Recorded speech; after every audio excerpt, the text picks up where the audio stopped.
அண்மை செய்தியை பார்த்துக் கொண்டிருக்கிறோம். மக்களவைத் தேர்தலில் பாஜகவுடன் சமத்துவ மக்கள் கட்சி கூட்டணி அமைத்துள்ளதாக அண்மை தகவல் தற்போது வெளியாகியுள்ளது. விவரங்களை செய்தியாளர் நந்தினி வழங்க கேட்கலாம். நந்தினி, தற்போது பாஜகவுடன் சமத்துவ மக்கள் கட்சி கூட்டணி அமைத்திருக்கிறது. எத்தனை தொகுதிகள் உடன்பாடு எட்டப்பட்டிருக்கு? தேர்தலில் பாஜகவுடன் அகில இந்திய சமத்துவ மக்கள் கட்சி கூட்டணி பேச்சுவார்த்தை என்பது நிறைவு பெற்றிருப்பதாக சரத்குமார் தற்போது அதிகாரப்பூர்வ அறிவிப்பை வெளியிட்டிருக்கிறார்.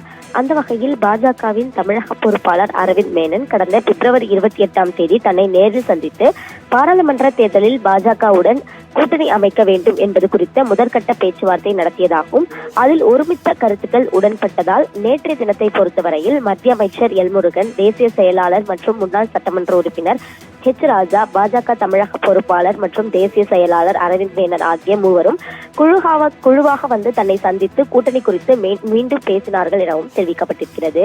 இரண்டாம் கட்ட கூட்டணி பேச்சுவார்த்தை என்பது சுமூகமாக முடிக்கப்பட்டிருப்பதாகவும் குறிப்பிடப்பட்டிருக்கிறது. இந்த நிலையில்தான் சமத்துவ மக்கள் கட்சியை பொறுத்தவரையில் பாஜகவுடன் கூட்டணி அமைத்து போட்டியிடுவதாக முடிவு எடுத்துள்ளதாகவும் தெரிவிக்கப்பட்டிருக்கிறது. மற்ற விவரங்களை பொறுத்தவரையில் பார்த்தோம் என்றால் இன்னும் ஒரு வார காலத்திற்குள் தெரிவிக்கப்படும் எனவும் குறிப்பிடப்பட்டிருக்கிறது.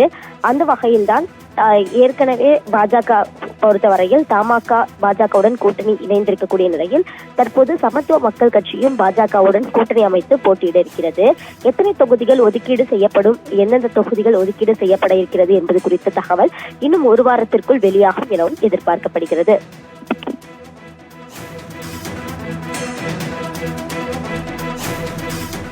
விவரங்களுக்கு நன்றி நந்தினி.